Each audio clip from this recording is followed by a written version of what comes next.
Hello, welcome back. This week I want to talk about Canvas resources. This was one of the most requested things that you guys reported as wanting in the survey that I did this past semester about resources for faculty members that come out via these videos.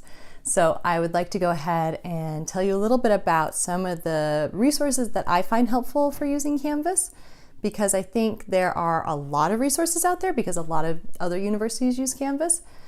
But in case you are not yet familiar with these basic resources, I think these are an excellent place to start. I've got 3 tips for you. All of them have a corresponding website, which I'll link to in the video down below. So the first one is to the Canvas Instructor Guides. And the Canvas Instructor Guides are nice because they are, whoops, that is not the Canvas Guides. Alrighty, these are the Canvas Instructor Guides. And what I like about them is that they have a list of the most commonly asked about questions at the top. You can also use the search function, which is up here in the corner up here, so you can search for any topic you want. And then they're arranged with common questions by different topics down below as well. So I find the guide super easy to use. And if you've already gone through the guide, or you're like, I don't want a guide, I just want to talk to a real person, I highly recommend actually calling on the phone the old-fashioned way to their help center. You generally get somebody in Atlanta that is just super friendly and super nice. And one of the great things about it is that they can actually get into your course and show you how to do things or to check settings, because sometimes I find that I'm encountering a problem because I've either forgotten to check a box somewhere, or I needed to check a box somewhere and I failed to check that box. So I find that the formal guides that they have both online and via phone are super helpful. I don't find their chat help to be as helpful, and I don't know if it's just a different system runs it, or I've had bad luck with the people I've contacted via chat, but I do find that in general, 90% of the time, I get a really good person on the phone. So I'd recommend calling somebody or looking at the instructor guides if you are having questions about how to use Canvas. The second tip that I have about Canvas is that it's not always just faculty members that struggle with Canvas, it's sometimes students. Students might come from another university and may be unfamiliar with Canvas, or perhaps even if they've been at Mount St. Mary's, maybe they just haven't encountered a class that uses Canvas. So I actually have little tutorials that I made on how to use Canvas, but I wish I had found this resource first, because Canvas has an actual student tutorial for the students. It takes less than 10 minutes.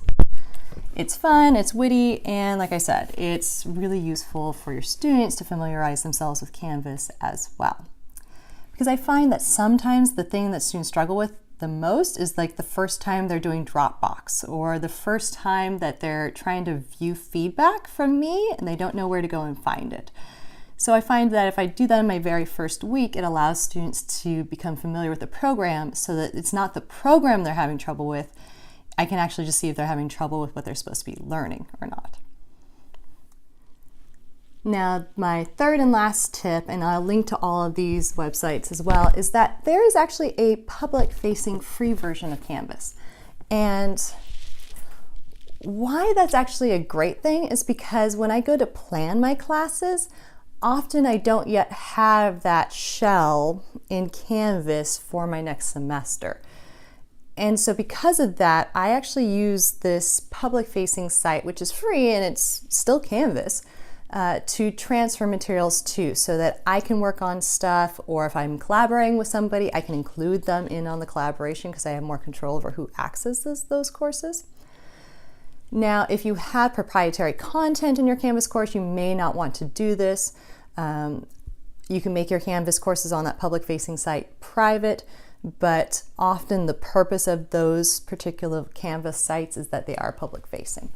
So just be really careful if you do have proprietary information that you're pulling from like a textbook or something like that, that you're not putting it on the public site where it's viewable by everyone. But I don't have a ton of those sort of resources in my classes. I do a lot of open educational resources, and so because of that, I'm fairly comfortable using that public-facing site as well. So that's 3 tips that I have for you guys. First one's about using the formal help mechanisms, which are those instructor guides, and using the phone to call when you have help and get somebody to physically go into your class and look at what's going on in your class. Second thing is to help familiarize your students with Canvas, because you're not the only one who might be struggling with Canvas, your students may be as well. Third one is to consider using that public-facing site if you're trying to get ahead on preparing for a class, because you can do that at any point in the semester. You don't yet need to have the formal class that the administrator set up for you in order to prepare for it. Additionally, throughout the semester, our instructional designers at Mount St. Mary's offer help with Canvas, and also you can sometimes reach out for more personalized help with them. It's just check your emails. They happen periodically. I don't have any particular dates or times for you at this particular moment, but I would encourage you to continue to look for those resources as well. So I hope that helps you a little bit with Canvas. If you have additional questions about Canvas, you can put that in our end of semester survey that I'll have for these videos, and try and address that as well in future videos. So with that, I hope that you have a great rest of your day, and I will see you next week.